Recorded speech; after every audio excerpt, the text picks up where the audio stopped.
Happy Mole Part 1. In this video, we are looking at supermole basics. What is it and our basic conversions between mass and number of particles.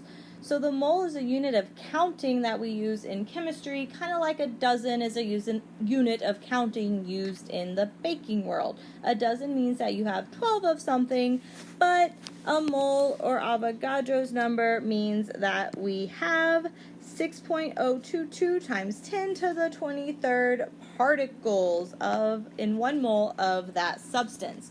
We have lots of different words that we use for particles. We have atoms, ions, formula units, and molecules. These are all different types of particles.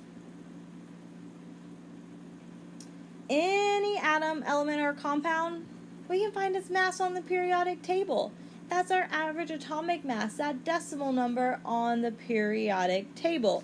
That is the mass of one single atom of that element in atomic mass units.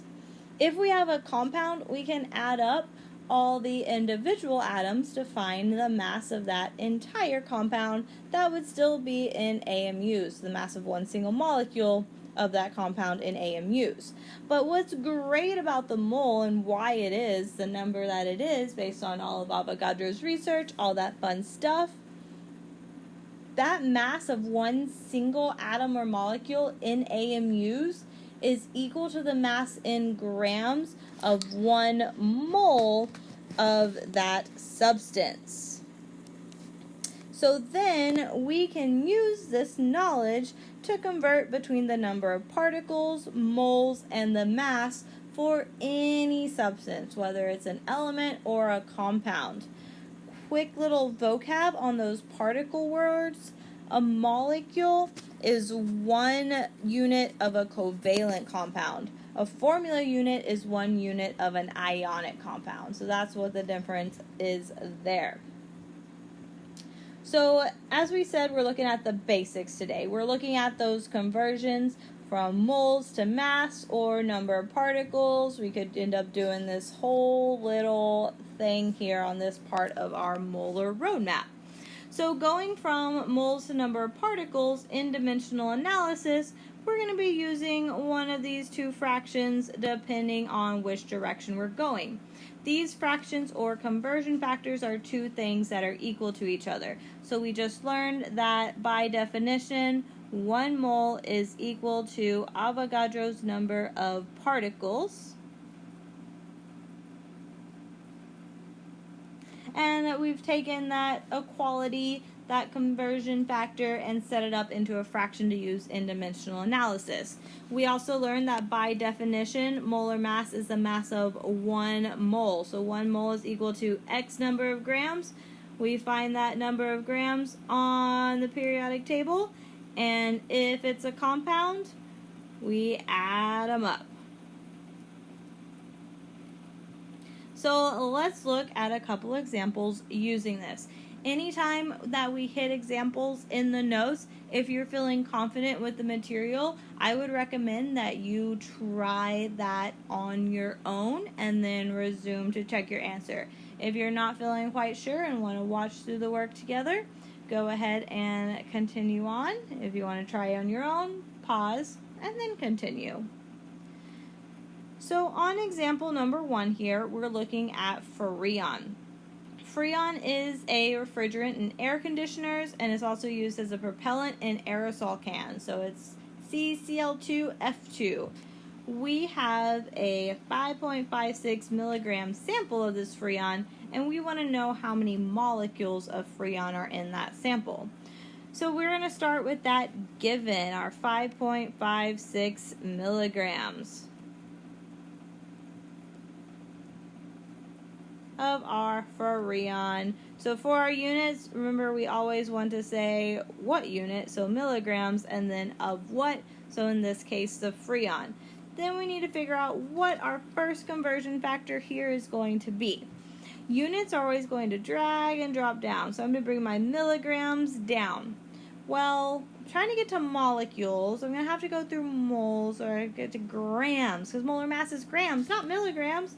So don't forget about that metric system. There are 1,000 milligrams in 1 grams. So now my units of milligrams will cancel out and I have grams of Freon. We need to get to our moles of Freon. So again, we're going to carry our grams down of Freon. And the first thing we're trying to get to here is our moles of Freon. By definition, molar mass is the mass of 1 mole, so we need to go and add up all these guys on the periodic table.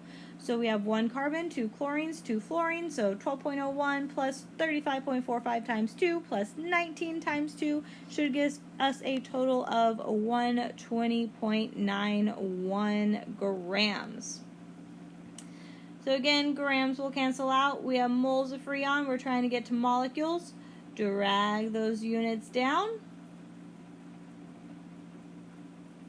Units that we want on top. By definition, Avogadro's number tells us that 1 mole of Freon contains 6.02 times 10 to the 23rd molecules. Then from here, multiply across the top, divide by what's on bottom. We get 2.77 times 10 to the 19th molecules of Freon. Don't forget to be thinking about your sig figs and putting units on every answer. So let's look at example number 2. Again, try it out on your own first, and then you can continue on to see the solution.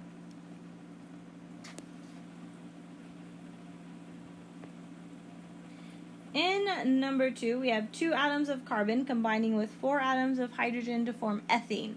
We want to know how many grams of hydrogen are needed to combine with 6 grams of carbon. So here again, we want to start with our given, with that 6 grams of carbon. Well, here, really all we have to get between carbon to hydrogen is the relationship between how many. We have 2 atoms of carbon combining with 4 atoms of hydrogen. That relationship is true in terms of moles as well. 2 moles of carbon combined with 4 moles of hydrogen. So that's what we want to get to first, is moles. And another little reminder, when in doubt, always go to moles. That's where you're going to get the most information. So we want to start from getting from our grams of carbon to moles of carbon. So we're going to use molar mass. 1 mole of carbon has a molar mass of 12.01 grams. If I drag and drop my units down, since I know they're going to need to cancel out here, moles of carbon go on bottom. Well, I know that 2 to 4 relationship from my chemical formula between carbon and hydrogen. Every 2 moles of carbon are going to combine with 4 moles of hydrogen. Well, that got me to hydrogen. Now I just have the one more step of getting to grams, which should be super easy, molar mass. So 1 mole of hydrogen, again those units are canceling out, has a mass of 1.01 grams. Those units you want should always end up on top. When we multiply this all out, we need 1 gram of hydrogen to completely react those 6 grams of carbon if we're making ethene. Again, don't forget to be looking at sig figs and making sure you have units on all of your answers. But that is our little review on basic moles. There's 2 more parts to the mole, so be sure you check out those videos before your next class as well.